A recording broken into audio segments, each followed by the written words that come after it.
This is a rewrite of a sermon, at least a mental rewrite, because what I originally had planned had nothing to do with the week that I ended up having. And I found sometimes God speaks to me through the events of experience and tells me, maybe you need to be thinking in these terms. So I'm going to share a little of that with you. The obvious call, as Brother Rick has put together, the music that has the theme of God as our shepherd. And you have to be dense not to get the theme this morning between the first reading, the 23rd Psalm, Jesus' comment.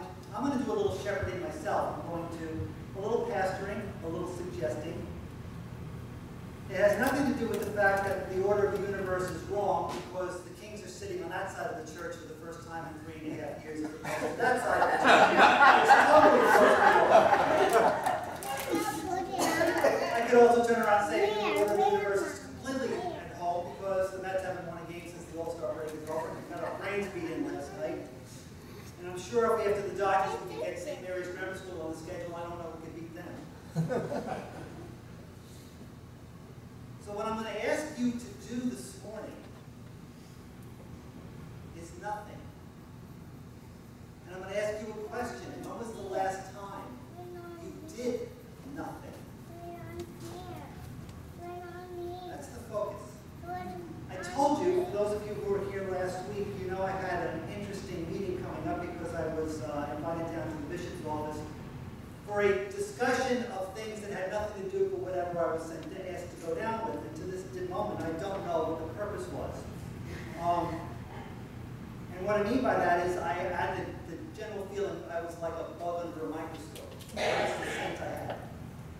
And I don't know how it's going to end because there's another 2 conversations coming up. It was a busy, busy, busy week. Mom decided to act up because mothers do that when they know their sons are busy. And even in her sickness, she decided that she could still take on half the nursing staff, even from the wheelchair, which made for another busy couple of hours, my going down. And as I said, sometimes Mom is either very angry in her disease, very angry or very confused. I don't know which one I prefer, in the sense that which is the more difficult to deal with in terms of memory. Busy, busy week. During the summertime, as we go through the scriptures, there's a pattern that's used. It's called continuous reading. And it's a very fancy way of saying that wherever the readings ended off last week, this week we start with the next verse. And we just continue on. So there's no theme attached to it. There's nothing you can look forward. So the fact that we had the reading from Jeremiah this morning, and we've got Mark Gospel, they both talk about shepherding, that is what we call in ecclesiastical terms is dumb luck. Okay? And it works. To give you a little sense, the scriptures have spoken of Jesus sending out the 12, his closest followers. And this is what happened 2 weeks ago. He sends them out in groups of 2. And he says, go out and I want you to preach and I want you to heal and I want you to bring them God's good word. And then come on back and we'll talk about it. And that's where it kind of picks up today. The story starts off. They come back. And for the first time, without him being around, they're doing ministry in his name, although they wouldn't use the word. They're preaching and they're healing and they're anointing people who are sick, calling people to wake up and see God's presence in their lives. And now they come back and now they start telling the stories of what they were doing. They connect the dots. We're not told what those stories were. But stories of 6 pairs of essentially missionaries. 6 sets of stories that probably were tender and heartwarming and annoying and hair-raising and humorous, all the things that happen when we deal with people. They probably spoke about all the children that were healed, and the teens who were curious, and the adults who were both skeptical or happy or both at the same time. And all that talking and preaching and praying and running amok and running about. And they get back home and they're tired. Jesus can see this written on their faces. They're tired. So he says to them, listen, you work hard, we got to get out of here, and you guys need some time to rest. Kind of something you are used to in your own life. Think about it. You work hard, you get tired. And it doesn't make any difference what work you do, whether you're in school as a student, or you're teaching that class, or you're arguing a case in a court, or you're repairing a roof.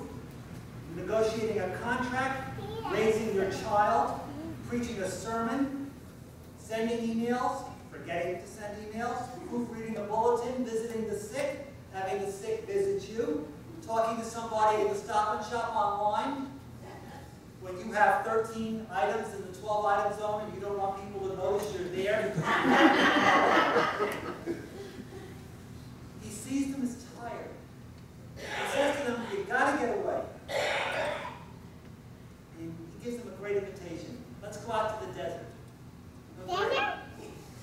Wonderful. Why don't we go out to a place where it's incredibly hot, we have to fend off the snakes and the scorpions, and we're going to be hungry and dehydrated. What a wonderful idea to go out for rest and relaxation.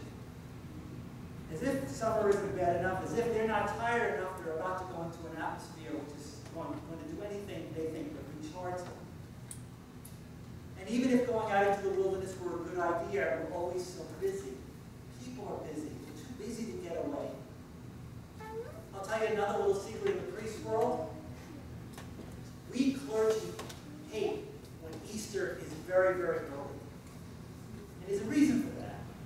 Think about November, December, all of the things that happen during Advent, the preparation for Christmas, the services, all the extra things that go around. And then Christmas afternoon, when you guys are all with your families relaxing, and I go back to the house, and I just sit down and go, and you get this, Rick, because you know where I'm going. You go, and you look at the calendar, and you say, can't stop. Ash Wednesday's in 15 minutes. We got to start. And that's what you do, mentally, anyway. There's something about our life. There's so much rushing around. Immediately, for those of you who don't do regular Bible study, here's a little something to look for. The Gospel of Mark, you could do this very easily. If I gave you a text of a Gospel passage, and you read it, and didn't have any title on it or anything, you would know if it's a text from the Gospel of Mark. Mark has a very clear, distinct style. Because what he does, he makes everything terribly important. And there's a word that appears over and over and over again. Now, if you look in your, I don't want you to do it now. Take it home and do it when you go home. It's your homework.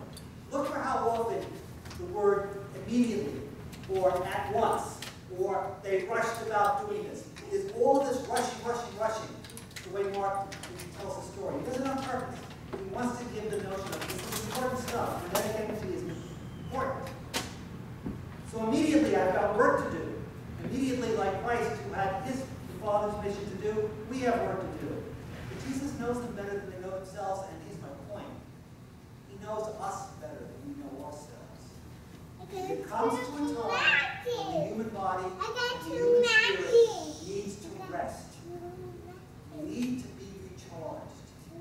We need to have time away. If you want to call it time out, those of you who are parents with its negative context, okay, I'll go there. But what I'm talking about is a way to get away from all of the pressures and the demands and the noise and the talk that just fills our lives. There is a time in our lives that we need for quiet, for listening, and for stillness. Everything in the 21st century says don't do that. Because, after all, we're important. People depend on us. I can't leave the parish. I've got so many things I've got to do here, right? That's why in church law, there's a requirement. Priests go on retreat once a year. Absolutely mandated by church law. Because I know we're too stupid not to. We would hang around and we would say, no, I can't do it because there's too many things to be done. No. We need to recharge the battery. We need that place of quiet. You can deny the need for quiet time. You can ignore it. You can gloss over it. You can cover it over. You can suppress it. You can multitask. Personally, I don't think most men can multitask at all. I think women are poor at it. Men can't do it at all. And if you want to know what multitasking does, multitasking is me watching the dinner cook as I'm writing a sermon, listening to the Mets game.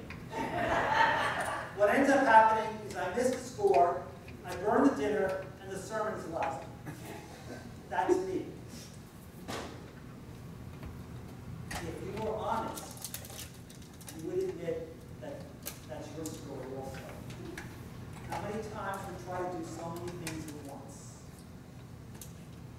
The people who sell us things know us quite well, don't they? And they know that we bought into a culture that says every ounce of time and space has got to be filled. It's got to be filled with sights and sounds and experiences and noise and gadgets and beverages and pills and snacks. We pride ourselves in being active and busy, and that's not a bad thing in itself. But if you are truly at peace with God, if you seek to be a brother or sister in Christ, if you seek what the Gospel of John calls friendship with God, which is its way of saying grace. Grace is righteousness, relationship. Any kind of friendship depends on two people who talk to each other and two people who listen to each other. And if all I'm doing is talking, and all I'm doing is doing, and I'm not listening, what kind of friendship is that? A lot of people make fun of me because I know I get up very, very early in the morning. Top of the list is my basketball. And I get up really early before 5 because, first of all, the doctor says there's stretching exercises for my back I have to do. But after I do those, that's my quiet time. That's a time for me sometimes to pray, sometimes to meditate, sometimes to spiritually read, sometimes to do nothing, to just be quiet and to listen, and to put myself in God's presence. And that's just not a priestly thing. I think all of us desperately need to do that. And you're going to tell me you can't do it because you're very busy. I know what you can say, but I want you to think about it. If you're truly at peace with God, you need those moments of quiet to listen, as well as to speak.